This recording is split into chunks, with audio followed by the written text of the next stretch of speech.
عزیز طالب علموں، آج کے اس لیکچر میں آپ کا خیر مقدم ہے۔ آج کے لیکچر کا عنوان ہے ولی دکنی کی غزل گوئی۔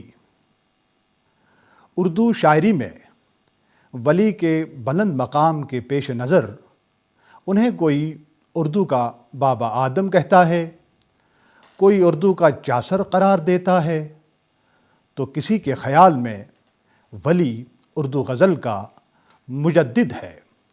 ولی دکنی کے دو ایسے غیر معمولی کارنامے ہیں جن کو مد نظر رکھتے ہوئے بجا طور پر انہیں اردو غزل کا مجدد اور ثقافتی و تمدنی سفارتکار قرار دیا جا سکتا ہے۔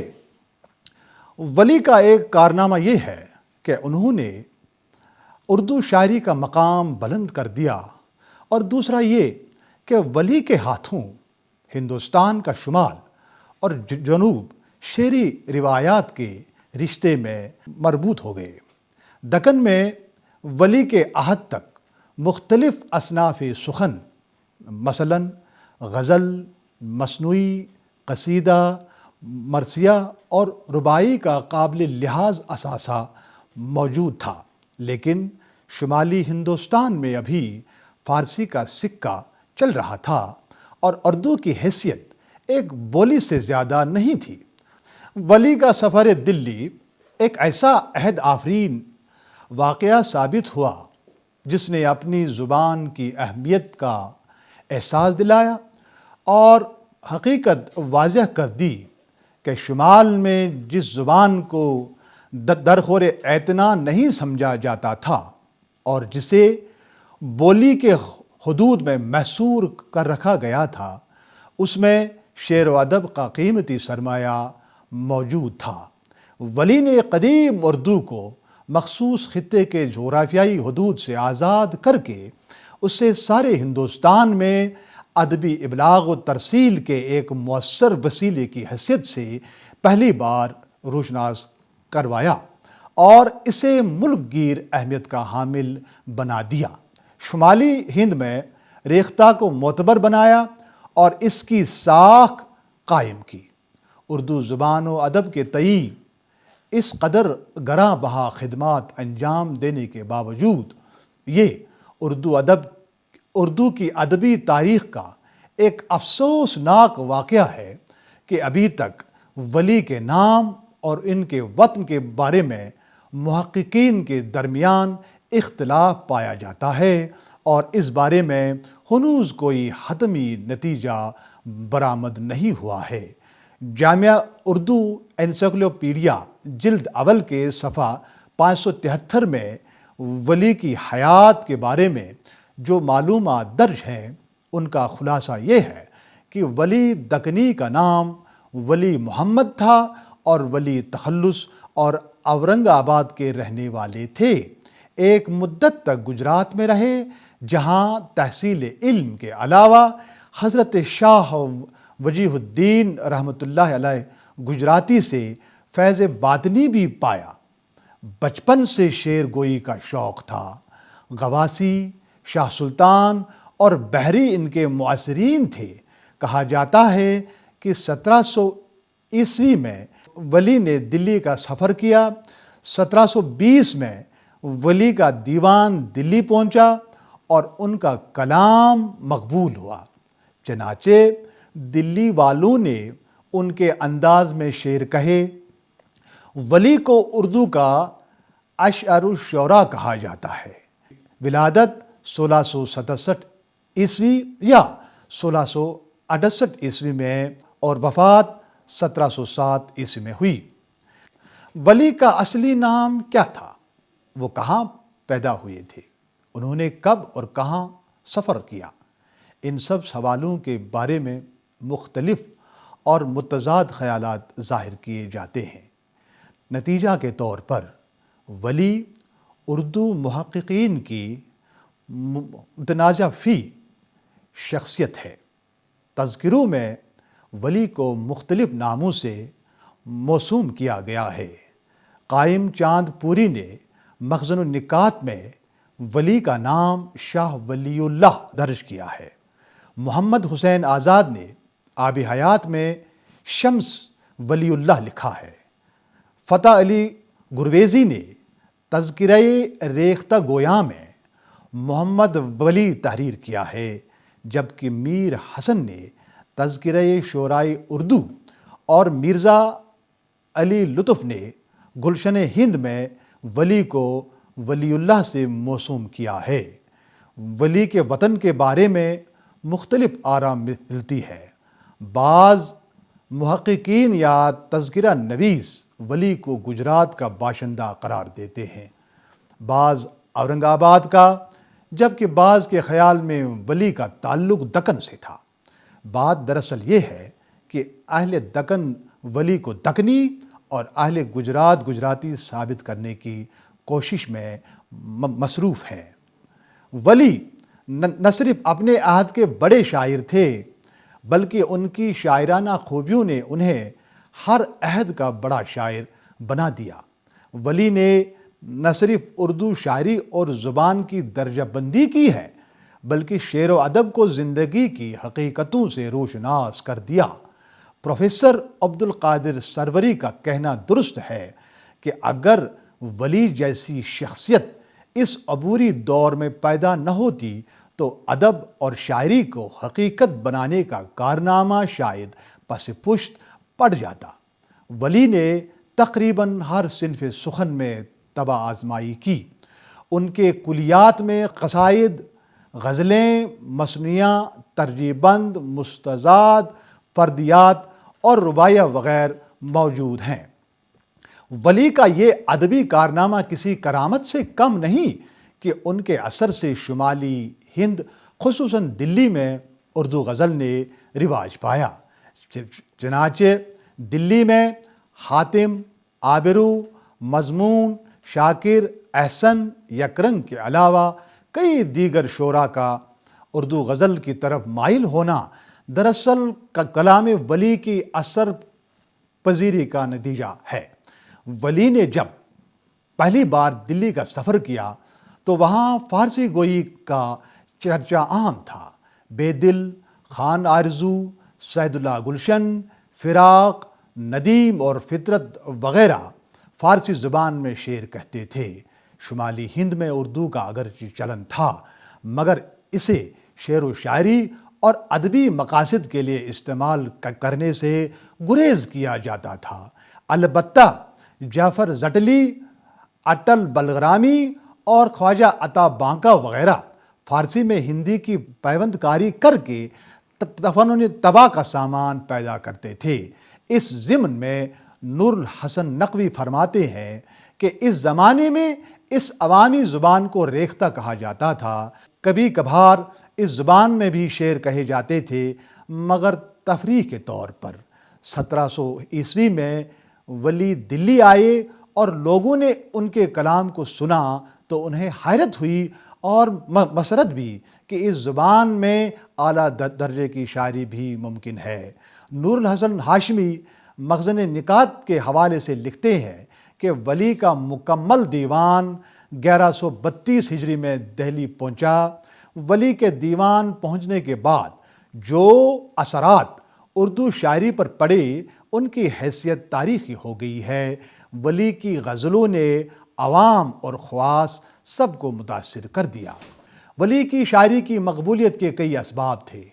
نور الحسن ہاشمی اس بارے میں لکھتے ہیں کہ ولی نے جب اپنی غزلیں اس زبان میں سنائیں جو عوام اور خواص سب میں آسانی سے سمجھی اور بولی جاتی تھی، اور پھر اس میں قادر الکلامی اور پختگی کی وہی شان دکھائی جو فارسی شعراء کے ہاں ملتی تھی اور جس کے خواص گرویدہ تھے، یعنی وہی تصوف کی لطیف موش گافیاں، وہی عشق کی دل گدازی اور پھر وہی ثنایا بدایا کا اعلیٰ فنکارانہ استعمال جو مستند شعرائے فارسی کے ہاں پایا جاتا تھا، تو اس نے شمالی ہند کے شعر و ادب اور موسیقی کی دنیا میں ایک انقلاب عظیم پیدا کر دیا۔ ارباب نشاط اور قوالوں کی محفلیں گرم کرنے کا ایک بہت اچھا ساز ہاتھ آیا۔ دلی کی گلیوں میں مشکل ہندی گیتوں اور راگوں کے بجائے اردو کے عام فہم نغمے گونجنے لگے۔ عوام کے مذاق ترنم میں ایک نئے فیشن نے جنم لیا۔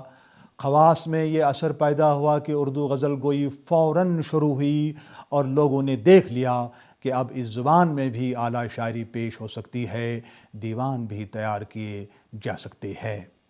ولی کا ادبی شعور جس ماحول میں بلوغت کو پہنچا، اس کی تشکیل میں علماء اور صوفیاء کے فیوز و برکات کا بڑا حصہ تھا۔ ولی کی شخصیت کو استوار کرنے میں ان کی خاندانی روایات اور اس صوفیانہ فضا کا بھی ہاتھ رہا جو ان روایات کی بنیاد تھی۔ ولی کی فکر کو صوفیوں اور عالموں کی ارادت اور مدرسوں اور خانقاہوں کی پر نور فضاؤں نے متاثر کیا۔ ولی انسانیت سے محبت کرنے والے سخنور تھے اور انسانیت کی بقا کے لیے وہ عشق کو بنیاد تصور کرتے تھے۔ یہی وجہ ہے کہ تصوف اور عشق ان کی شاعری کے دو بڑے رجحانات ہیں۔ ولی کی غزل انسانی زندگی کی ترجمان بھی ہے۔ انہوں نے غزل کے دامن میں نہ صرف سماجی اور اخلاقی قدروں کو جگہ دی بلکہ حیات اور کائنات کے مادی اور روحانی تصورات کو پیش کر کے غزل کو نئی وسعتوں سے روشناس کر دیا۔ اس طرح سے ولی کی غزلوں میں تصوف، عشق، سماج، اخلاق اور فلسفہ کی ایک رنگا رنگ دنیا آباد دیکھی جا سکتی ہے۔ ولی کی شاعری کا ایک نمایاں رجحان تصوف ہے۔ تصوف ولی کے زمانے کی فکری اور اخلاقی بلندی کا معیار سمجھا جاتا تھا۔ نور الحسن ہاشمی اس ضمن میں فرماتے ہیں کہ ولی وسیع دل و دماغ کے آدمی تھے۔ اس لیے جہاں انہوں نے دنیا کے کاروبار پر بڑی گہری نظر ڈالی، وہاں حسن و عشق کے معاملات میں بھی بڑے سوز و گداز سے کام لیا اور اپنے فن کو بڑی خوبی اور کامیابی سے نبھایا۔ یہی وجہ ہے کہ میر جیسے نازک دماغ نقاد بھی ولی کی مدح سراہی کے بغیر نہ رہ سکا۔ واقف نہیں ہم یوں ہی کچھ ریختہ گوئی سے، معشوق جو اپنا تھا باشندہ دکن کا تھا۔ تصوف کے حوالے سے نور الحسن ہاشمی مزید فرماتے ہیں کہ موضوع اور طریقہ اظہار کے باب میں ولی کو کوئی خاص اجتہاد نہیں کرنا پڑا۔ اساتذہ فارسی کا کلام ان کے پیش نظر تھا۔ سخن آفرینی کے تمام معیار، فکر اور نظر کا پورا مذاق اور طرز ادا اور تمام اس اسلوب انہیں بآسانی مستعار مل گئے۔ بعض جگہ خسرو، سعدی، حافظ، نظیری وغیرہ مشہور اساتذہ غزلوں میں غزلیں لکھی، بلکہ کہیں کہیں ایک آدھ شعر کا ترجمہ بھی کر دیا۔ ولی کو ان کو برتنے میں کامیابی البتہ اس لیے ہوئی کہ خود صوفی صافی اور صاحب دل تھے۔ اکتساب ہنر میں اس جذبے اندرون کی بدولت انہیں کوئی دقت پیش نہیں آئی۔ جو دوسروں کے یہاں قال تھا ان کے یہاں حال تھا۔ البتہ انہوں نے اس بات کا لحاظ رکھا کہ تشبیہ و استعارہ و تلمیحات میں اور زبان میں ہندی عنصر کو نہیں بھولے ہیں۔ اس ضمن میں ولی کے یہ اشعار ملاحظہ کریں۔ ایسا بسا ہے آ کر تیرا خیال جو میں، مشکل ہے جوں سوں تجھ کو اب امتیاز کرنا۔ پیتم نے قدم رنجا کیا میری طرف آج، یہ نقش قدم صفحے سیما پہ لکھا ہوں۔ مجھ درد پر دوا نہ کر تم حکیم کا، بن وصل نہیں علاج برہ کے سقیم کا۔ حسن تھا پردہ تجرید میں سب سوں آزاد، طالب عشق ہوا صورت انسان میں آ کر۔ مسند گل منزل شبنم ہوئی، دیکھ رتبہ دیدہ بیدار کا۔ گنگا رواں کیا ہوں اپس کے نین ستی، اے صنم شتاب ہے روز نہان آج۔ زلف تیری ہے موج جمنا کی، پاس دل اس کے جوں سنیاسی ہے۔ ولی کے بہت سے اشعار صوفیانہ واردات اور عارفانہ بصیرت کی ترجمانی کرتے ہیں۔ ولی کے عہد میں وحدت الوجود کا نظریہ طریق فکر میں رچ بس گیا تھا، اور اس دور کے اکثر شعراء کے کلام میں اس کی جھلک دکھائی دیتی ہے۔ اس نظریے کی روح سے ذات باری ہی حقیقی وجود ہے، اور ماسوا اللہ کا وجود ذہنی اور اعتباری ہے۔ اس لیے ان شعراء کے یہاں دنیا کی فنا پذیری اور بے اعتباری کے بلیغ استعارے ملتے ہیں۔ تصوف میں قرب الہی کا سب سے بڑا اور مؤثر ذریعہ عشق ہے، اس لیے صوفیاء نے عشق کی تعلیم ہمیشہ دی ہے۔ ولی کے یہاں یہ سب چیزیں سوز و گداز کے ساتھ نظر آتی ہیں۔ یہ اشعار ملاحظہ فرمائیے۔ عشق میں لازم ہے اول ذات کو فنا کرے، ہو فنا فی اللہ دائم یاد یزدانی کرے۔ عیا ہے ہر طرف عالم میں حسن بے حجاب اس کا، بغیر از دیدہ حیران نہیں جگ میں نقاب اس کا۔ سجن کے حسن کو ٹک فکر سوں دیکھ، کہ یہ آئینہ مانی نما ہے۔ طریقہ عشق بازاں کا عجب نادر طریقہ ہے، جو کوئی عاشق نہیں اس کو مسلمان کر نہیں گنتے۔ ولی نے شمالی ہند خصوصاً دلی کے شہری اور ادبی ماحول پر جو اثرات ڈالے، ان کے نتیجے میں جو انقلاب برپا ہوا، اس کا حال آپ سن چکے ہیں۔ ولی کا اس وقت کی دہلی پر ایک اور احسان یہ تھا کہ انہوں نے وہاں اپنی ایک خاص روش بھی چھوڑ دی۔ یہ وہی روش تھی جس کا اس عہد کا تمدن آئینہ دار تھا۔ اس بات کی وضاحت کرتے ہوئے نور الحسن ہاشمی بیان کرتے ہیں کہ تصوف نے شعر و ادب میں پاک بینی کو قائم رکھا۔ ولی کے کلام میں اگرچہ ہندی کی گلاوٹ اور رس بھی ہے، اور فارسی کی شیرینی کے ساتھ ساتھ قادر الکلامی بھی ہے، لیکن صوفیانہ پاک نظری کی بھی خاص روش تھی۔ عشق و عاشقی کے یہی وہ منزہ طریقے تھے جس کے باعث میر، قائم، آبرو وغیرہ ولی کے طرز کو سراہتے رہے۔ یہ سنت عرصے تک قائم رہی، یعنی جب تک دلی برباد نہ ہوئی، دلی کا یہ تمدن برقرار رہا۔ خان آرزو، مظہر، میر، سودا، درد، قائم اور اثر وغیرہ کے زمانے میں پوری 12ویں صدی ہجری تک اس روش کی تقلید برقرار رہی۔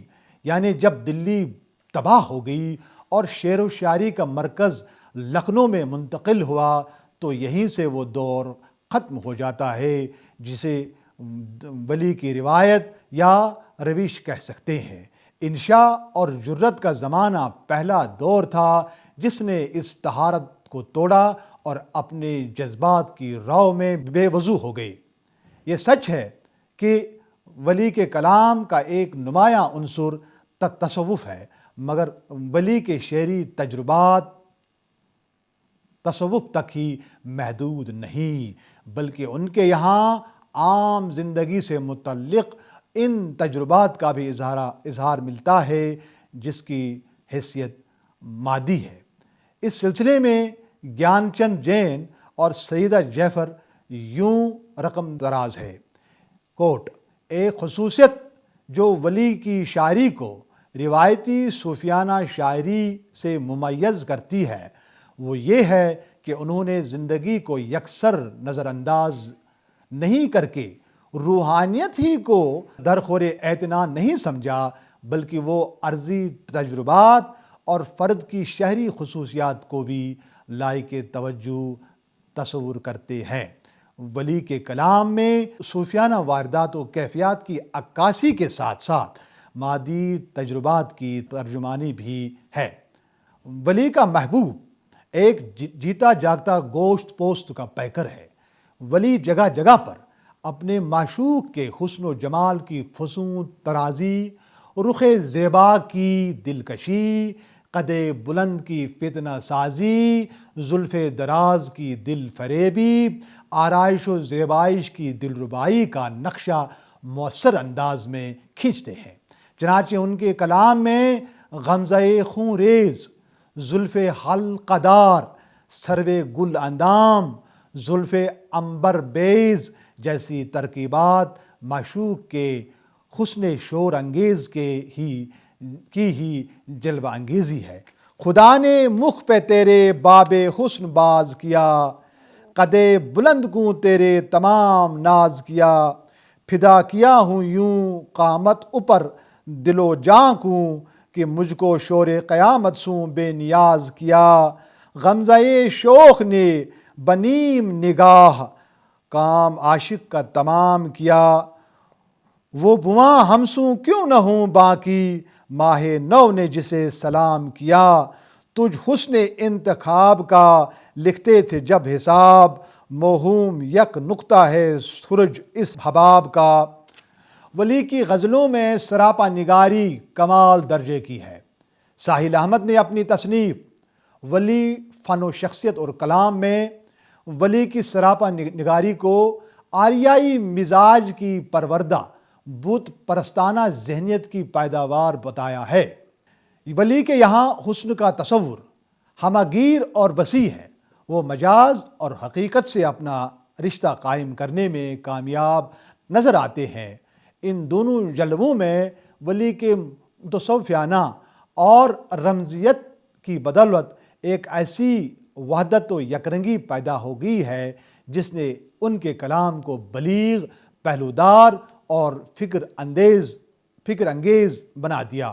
مثلاً یہ اشعار ملاحظہ فرمائیں: مجھ بھولیا اگر عشق حقیقت سوں تو واقف نہیں، تو بہتر یوں ہے جا دامن پکڑ عشق مجازی کا۔ در وادی حقیقت میں نے قدم رکھا ہے، اول قدم ہے اس کا عشق مجاز کرنا۔ حقیقت کے لغت کا ترجمہ عشق مجازی ہے، وہ پائے شرح میں مطلب نہ بوجھے جو متن ہرگز۔ مختصر یہ کہ عشق مجازی کے جوہر نے ولی کے کلام کو شوخی بیان، رنگینی و شگفتگی، جرأت رندانہ، مادی محبت اور حسی تجربات کا مرقع بنا دیا۔ ولی کے کلام کا ایک نمایاں پہلو ایہام ہے۔ ولی ایہام گوئی کو بڑے فنکارہ انداز میں برتنے کی قدرت رکھتے ہیں۔ اگرچہ کسی حد تک ولی کی قادر الکلامی کا راز ایہام گوئی کی صلاحیت میں مضمر ہے، لیکن ان کے یہاں یہ صفت بھی دوسرے صنایع کے ساتھ کہیں کہیں خوبی کے ساتھ استعمال ہوئی ہے۔ مثلاً مذہب عشق میں تیری صورت دیکھنا ہم کو فرض عین ہوا، خودی سے اولاً خالی ہو اے دل اگر اس شمع روشن کی لگن ہے، وغیرہ وغیرہ۔ مگر یہ سمجھنا کہ ولی کی عظمت اور قادر الکلامی کا انحصار اسی سنت پر ہے، غلط ہے۔ تاہم ولی نے تصوف کے اسرار و رموز کی موشگافیوں اور مجاز کو حقیقت کے آئینے میں دیکھنے کے عمل میں اس سنت سے فائدہ اٹھا کر اپنی بے پناہ فہم و فراست اور قادر الکلامی کا مظاہرہ کیا ہے۔ ولی کے کلام میں اخلاقی موضوعات کے ساتھ ساتھ حکمت اور دانائی کی باتیں اور بصیرت افروز مضامین بھی ملتے ہیں۔ ایسے اشعار سے ظاہر ہوتا ہے کہ ولی انسانیت سے بے حد پیار کرتے تھے اور زندگی کی صحت مند روایتوں اور اقدار کا درس دیتے ہیں۔